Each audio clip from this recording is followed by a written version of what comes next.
नमश्चंडिकायै।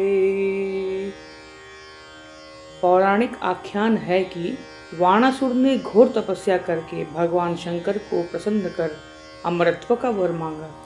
शंकर जी ने कहा, कुमारी कन्या के अतिरिक्त तुम अन्य सभी के लिए अजय होगे।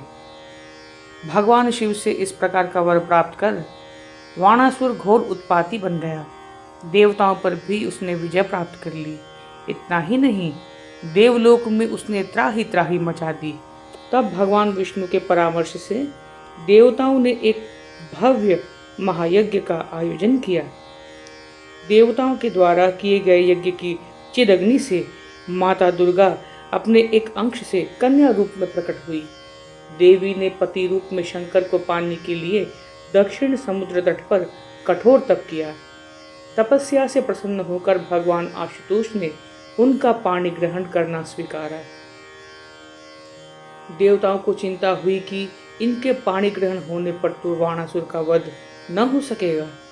अतएव नारद जी ने विवाह अर्थ आ रहे शंकर जी को शुचिंद्र नामक स्थान पर अनेक प्रपंचों में उलझाकर इतनी देर तक उनको रोक के रखा कि प्रातःकाल हो गया और विवाह मुहूर्त टल गया। भगवान शंकर वहीं स्थाणु रूप में स्थित हो गए। देवताओं की युक्ति काम कर गई। अपना अविष्ट अपूर्ण रहने के कारण देवी ने पुनः तपस्या शुरू की। मान्यता है कि अभी तक वे कुमारी रूप में तपस्यारत है। अपने दूतों द्वारा तपस्या में लीन देवी के अद्भुत सौंदर्य का वृत्तांत जानकर वाणासुर देवी के पास गया और उनसे विवाह करने के लिए हठ करने लगा। फलतः देवी में और बाणासुर में घोर युद्ध प्रारंभ हुआ। अंततः देवी के हाथों वाणासुर का वध हो गया और देवगण आश्वस्त हुए। कन्याकुमारी एक अंतरीप है। यह भारत की अंतिम दक्षिणी सीमा है। पूर्व में बंगाल की खाड़ी, पश्चिम में अरब सागर, दक्षिण में हिंद महासागर है।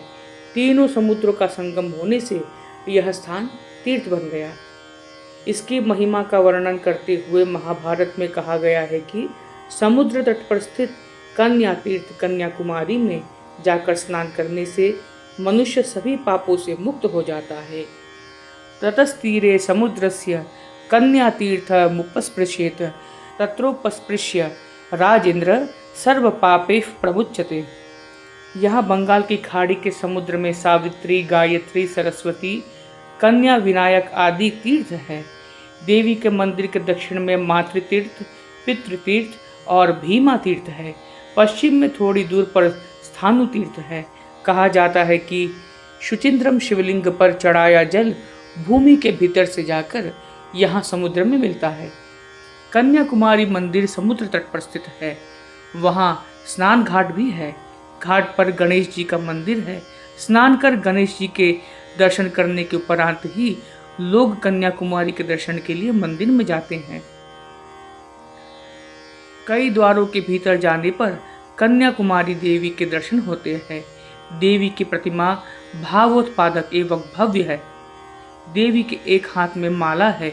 आश्विन नवरात्र, चैत्र पूर्णिमा, आषाढ़ अमावस्या, आश्विन अमावस्या, महाशिवरात्रि आदि पर्वों पर विशेष उत्सव होते हैं। विशेष उत्सवों पर देवी का हीरों से श्रृंगार किया जाता है। रात्रि में देवी का विशेष श्रृंगार होता है। निज मंदिर के उत्तर में अग्रहार के बीच भद्रकाली का मंदिर उपस्थित है। यह कुमारी देवी की सखी के रूप में पूजी जाती हैं। वस्तुतः कन्याकुमारी 51 शक्तिपीठों में से एक पीठ है।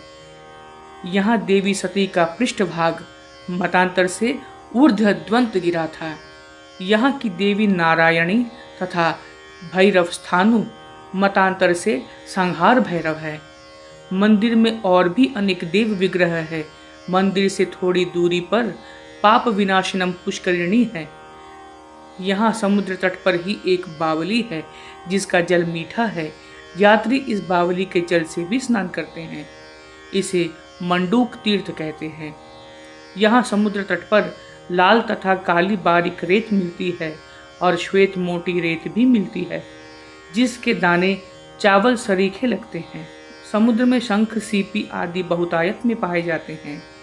देवी के मंदिर के दर्शन के पश्चात नाव द्वारा लोग विवेकानंद शिला पर स्थित विवेकानंद जी की प्रतिमा के दर्शन हेतु भी जाते हैं। यह शिला समुद्र में मंदिर से थोड़ी ही दूर पर उपस्थित है। कहा जाता है कि स्वामी विवेकानंद इस शिला पर बैठ के चिंतन मनन करते हैं। शुचिंद्रम क्षेत्र को ज्ञानवन क्षेत्रम भी कहते हैं।